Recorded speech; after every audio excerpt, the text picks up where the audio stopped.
Oi, mulheres, aqui quem fala é Rosélia Silva e estamos juntas lendo o livro Como Deus Pode e Vai Restaurar o Seu Casamento. Capítulo 2, página 21. Os outros viam e eu mesma via a mim mesma como uma pobre vítima que foi abandonada e traída, mas eu, em minha justiça própria, estava desejando perdoar. Era eu quem estava desesperadamente tentando manter unida a nossa família falida. Era eu quem estava esperando de braços abertos para perdoar o meu marido, o pecador, quando ele voltasse aos seus sentidos, arrependendo-se e voltando para casa, vindo do exílio, escriba, fariseu, sepulcro caído. Se você pode identificar-se como essa mentalidade pecadora e orgulhosa, se esta é você, vou implorar que curve-se sobre o seu rosto diante de Deus e peça a Ele para purificá-la desta atitude, que não só inibirá a restauração, como também colocará você em oposição a um relacionamento sincero e íntimo com Deus. Ore. Comece orando o Salmo 51, 2, 4. Lava-me completamente da minha iniquidade e purifica-me do meu pecado, porque eu conheço as minhas transgressões e o meu pecado está sempre diante de mim. Contra ti somente pequei e fiz o que era mal à tua vista, para que sejais justificado quando falares e puro quando julgares. Há muito mais sobre oração nos últimos 2 capítulos deste livro. Busque a sua face. E se o meu povo, que se chama pelo meu nome, se humilhar e orar e buscar a minha face, segundo Crônicos 7:13, buscai ao Senhor e a sua força, buscai a sua face continuamente, 1 Crônicos 16:11. Busque a minha face, estando eles angustiados, de madrugada me buscarão, Oséias 5:15. Eles estavam radiantes. Olharam para ele e foram iluminados, e os seus rostos não ficaram confundidos. Salmos 34:5. Busque a sua face. Tantos buscam a sua mão, e o que ele pode fazer por mim. Mas aqueles que buscam a sua face, a face de Deus, herdarão todas as coisas. Converta-se de seus maus caminhos.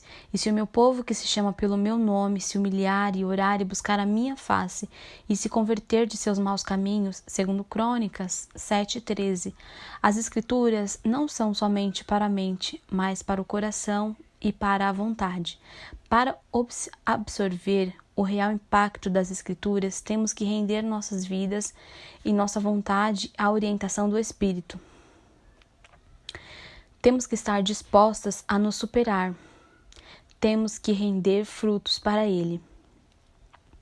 Obedecer é melhor que sacrificar. Eis que obedecer é melhor do que sacrificar, e o atender melhor é do que a gordura do carneiro, porque a rebelião é como o pecado de feitiçaria, e o porfiar é como iniquidade e idolatria. 1 Samuel 15:22. Você sabe a coisa certa a fazer? Apesar disso, você não a faz? Obedeça. Aquele, pois, que sabe fazer o bem e não o faz, comete pecado. Tiago 4:17. Ande no Espírito. Estar cheio do Espírito Santo permitirá que você ande no Espírito, não no pecado ou nos desejos carnais. Peça a Deus para enchê-la com o seu Santo Espírito agora mesmo. E porei dentro de vós o meu Espírito, e farei que andeis no meu estatuto, e guardarei os meus juízos e os observeis. Ezequiel 36:27. Digo, porém, andei em espírito, e não cumprireis a concupiscência da carne. Gálatas 5:16. Ore, e se o meu povo que se chama pelo meu nome se humilhar e orar, segundo Crônicas 7:13. No curso de encorajamento do Ministério Restaurar, todas as mulheres cujos maridos estão com outras mulheres oraram para que os seus úteros fossem fechados. Todos foram fechados, menos um. Deus usou essa criança como a ferramenta para consertar essa família. Nós sempre podemos confiar em Deus para fazer com que qualquer coisa se transforme para o nosso bem. Se sabemos que todas as coisas contribuem juntamente para o bem daqueles que amam a Deus, daqueles que são chamados segundo seus propósitos. Romanos 8, 28. Qual é a condição necessária para ser ouvida? Adeque seus desejos à sua vontade. A promessa de Jesus é baseada nessa condição. Se vós estiverdes em mim e as minhas palavras estiverdes em vós, pedireis tudo o que quiseres e vos será feito. João 15, 7.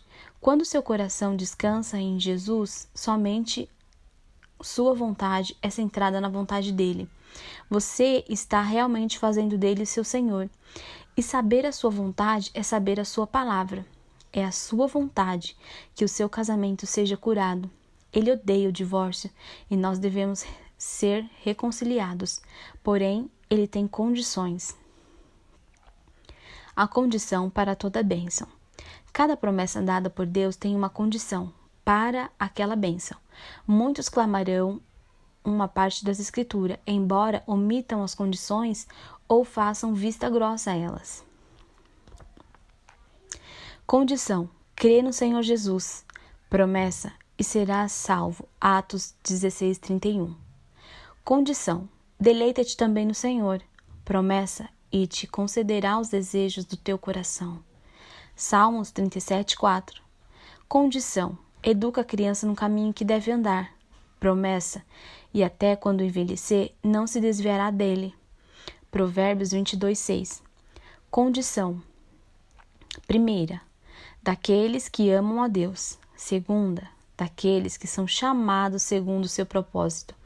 Promessa: e sabemos que todas as coisas contribuem juntamente para o bem. Romanos 8, 28. Suas lágrimas são preciosas para ele. Para quem choramos? Os homens parecem detestar lágrimas. É porque eles não sabem o que fazer quando uma mulher chora, ou porque a mulher tem usado as lágrimas para manipulá-lo tantas vezes que ele mantém a distância. O fato de que Deus é um Deus ciumento e de que estas lágrimas pertencem a ele pode ser às vezes a razão pela indiferença de nossos maridos. As lágrimas. Então clamarás o Senhor, te responderá, gritarás e ele dirá: eis-me aqui. Isaías 58, 9. Não cesse de clamar ao Senhor nosso Deus por nós. 1 Samuel 7, 8. Esta vitória pode ser demorada, mas a ser manifesta na carne. Esperamos pelas coisas que não vêm, que não se veem. Isso precisará da nossa fé em Deus. Clame a Ele somente, não ao seu marido. Somente Deus tem poder para transformar sua situação. Minhas lágrimas. Já estou cansada do meu gemido. Toda noite faço nadar a minha cama, molho o meu leito com as minhas lágrimas. Salmo 6:6. As minhas lágrimas servem-me de mantimento de dia e de noite. Salmos 42:3. Põe as minhas lágrimas no teu odre. Não estão elas no teu livro? Salmos 56:8. Os que semeiam em lágrimas cegarão com alegria. Salmo 126:5. Ainda assim, agora mesmo, diz o Senhor, convertei-vos a mim de todo o vosso coração, e isso com jejum, com choro e com pranto. Joel 2:2. Lágrimas, choro e gemido, você deve encontrar e escrever passagens das Escrituras que irão ajudá-la a entender a sinceridade de coração necessário quando clamamos a Deus, especialmente pela salvação de nossos maridos ou por um casamento quebrado ou problemático. Enquanto você as lê, marque aquelas que mexem com seu coração e memorize. Durante o seu período de oração, de joelhos diante de Deus, nós fomos convocadas a orar, a clamar a Deus. Compromisso pessoal de permitir a Deus transformar-me.